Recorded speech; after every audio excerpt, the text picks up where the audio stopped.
How to fix Facebook enter a valid password problem on your Facebook account. Today guys, I'm gonna show you how to fix this problem. Just watch this video until the end. So let's start.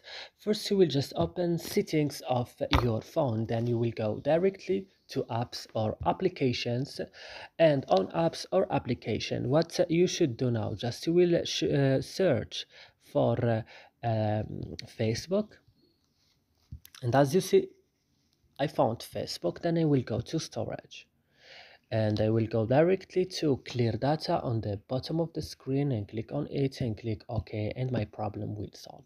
So I hope this video is useful for you. Do not forget to like and subscribe in our channel, and see you in another video.